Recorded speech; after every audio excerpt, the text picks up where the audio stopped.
आज हमारा जो है दो जिला गंगा संरक्षण समिति बरेली और मुरादाबाद, इनका एक नॉलेज एक्सचेंज और एक इंटरेक्शन जो है हमारा रामगंगा के ऊपर। रामगंगा जो एक गंगा नदी की ट्रिब्यूटरी है, और भी नदियां हैं, अरिल नदी है, तो इनको कैसे रेजुविनेट किया जाए, कैसे हम इनको वापस इनके फॉर्म में लाएं। जैसे कि एनएमसीजी का एक मेन जो मोटो है वो नदियों को, गंगा नदी को अविरल और निर्मल करने का है। उसमें मतलब हमेशा पानी रहे अच्छा, और निर्मल मतलब गंदगी से मुक्त रहे। तो इसमें अब दोनों डीजीसी की आपस में एक नॉलेज शेयरिंग का एक आइडिया था कि भाई आप लोगों ने क्या किया, हम क्या कर रहे हैं, और हम कैसे इस तरह की चीज़ को बेहतर कर सकते हैं। तो उसी के संबंध में जो है आज एक बैठक का आयोजन था। यहाँ पे WWF एक संयोजक थे इसके। तो इसमें हमने मोटे तौर पर wetland, river, pollution, aquatic biodiversity और इन सब मुद्दों पर हमने चर्चा की। प्लांटेशन भी एक अच्छा मुद्दा रहा उसमें। तो यही हम लोगों का एक आशय यह है कि हम लोग कैसे इस नदी को, जो हमारी गंगा नदी इधर की माँ कहलाती है, तो इसको हम कैसे बचाएं।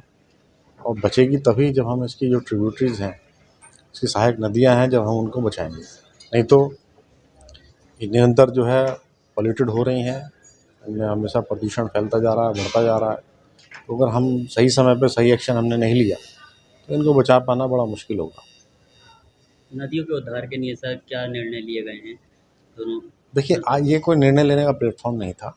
ये एक बात को, एक दूसरे की नॉलेज को, दूसरे के ज्ञान को डिस्कशन करने का मंच था कि भाई आप कैसे कर रहे हैं, हम लोग कैसे कर रहे हैं, और अब हम क्या करें, कैसे करेंगे।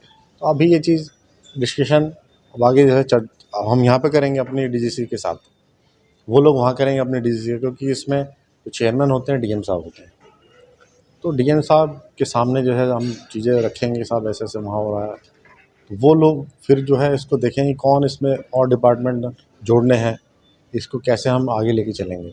तो ये डीजीसी के ऊपर ही निर्णय होगा कि वहाँ पर फिर चीज़ें साइड बाय साइड रखी जाएंगी कि कैसे हम इसको गंगा नदी को अविरल और निर्मल बनाएं। आज ज़िला गंगा समिति मुरादाबाद और WWF इंडिया ने ज्वाइंटली एक प्रोग्राम का आयोजन यहाँ पर किया था, जो जनरली एक स्टेक होल्डर कंसल्टेशन था, जिसमें बरेली ज़िला गंगा समिति के लोगों को भी इनवाइट किया गया था। तो ज़िला गंगा समितियाँ जो हैं पूरे प्रदेश में कार्यरत हैं, और हर एक ज़िले में जो वाटर रिसोर्सेज हैं, चाहे वो नदियाँ हों, चाहे वो तालाब हों, ये जो बड़े हमारे रिसोर्सेज हैं, इनके कंजर्वेशन के ऊपर जो है वो डिसीजन लेती हैं और कार्य करती हैं अपने अपने ज़िलों में।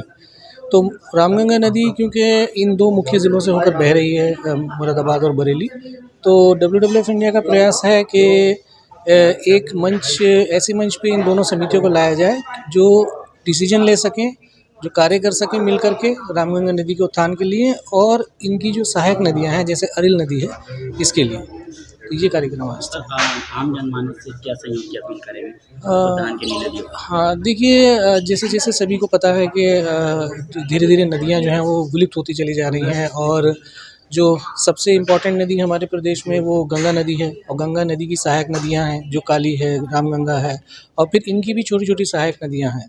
तो ये ज़रूरी है कि मेन स्टेम के साथ साथ इन छोटी नदियों के ऊपर भी काम किया जाए, और क्योंकि पूरा नेटवर्क मिलकर के गंगा नदी को ही फीड करता है फाइनली, तो ये बहुत ज़रूरी है कि इन छोटी नदियों के संरक्षण के लिए भी काम किया जाए, और इनके जो वेटलैंड्स हैं बड़े बड़े इनके किनारे पर, उनके संरक्षण के लिए काम किया जाए। देखिए, नदियों को बचाना इसलिए बहुत ज़्यादा ज़रूरी है कि एक बहुत बड़ी पॉपुलेशन जो हमारी है वो डायरेक्ट इन नदियों के ऊपर जो है वो आश्रित है अपनी आजीविका के लिए, और लोगों का सहयोग इसमें इसलिए भी अपेक्षित है कि बिना जन सहयोग के इसको अचीव कर पाना थोड़ा मुश्किल है।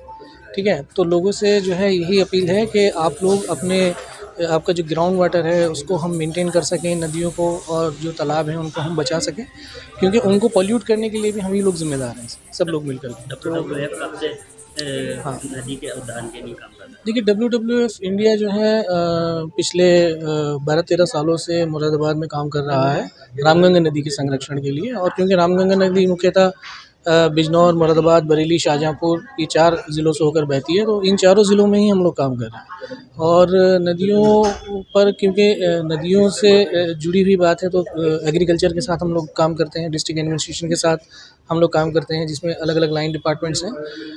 सो WWF इंडिया एक होलिस्टिक वे में काम करती है कि कौन-कौन से मुख्य ऐसे इश्यूज़ हैं जिससे नदी हमारी पॉल्यूट हो रही है। तो इंडस्ट्री हैं, उनके साथ भी हम लोग काम करते हैं, म्युनिसिपल कॉर्पोरेशन के साथ भी काम करते हैं। तो ये एक पूरा एक इंटीग्रेटेड वे में एक होलिस्टिक अप्रोच को अपना करके जो है इसके संरक्षण के लिए कार्य किया जा रहा है। सर, नदी में रहने वाले जीव जंतु विलुप्त होते जा रहे हैं। हाँ, देखिए जैसे मैंने बताया कि अगर पानी की कमी या पानी में प्रदूषण बढ़ेगा तो उसका सीधा असर जो है नदियों में रहने वाले जीव जंतुओं के ऊपर भी पड़ता है। तो एक्वेटिक बायोडाइवर्सिटी का एक पूरा विंग हमारा है जो इस पे काम करता है। नदियों में रहने वाले जो टर्टल्स हैं, जो मछलियाँ हैं, ठीक है, रेगुलर हम उनकी मॉनिटरिंग करते हैं और ये देखते हैं कि जो वाटर क्वालिटी है वो क्या उन जलीय जीवों के लिए पर्याप्त है या नहीं है, उस लेवल की क्वालिटी है या नहीं है, और फिर उनके क्या कारण हैं, उसकी वाटर क्वालिटी को कैसे इम्प्रूव किया जाए। अगर वाटर क्वालिटी इम्प्रूव रहेगी और जो जलीय जीव जंतु हैं उनका हैबिटेट जो है वो बना रहेगा, तो वो जीव जंतु उसमें अच्छे से रह पाएंगे।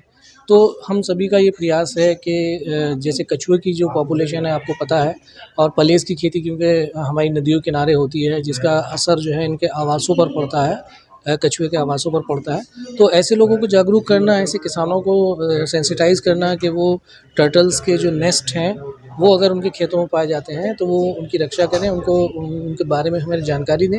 एक पूरा कार्यक्रम जो है वो कछुआ संरक्षण के ऊपर हमारा चलता है शाहजहाँपुर में। सो बहुत ज़्यादा ज़रूरी है इन जीव जंतुओं का बने रहना, बचे रहना नदियों में, अन्यथा ये पूरा जो पर्यावरण है ये डिस्टर्ब हो जाएगा।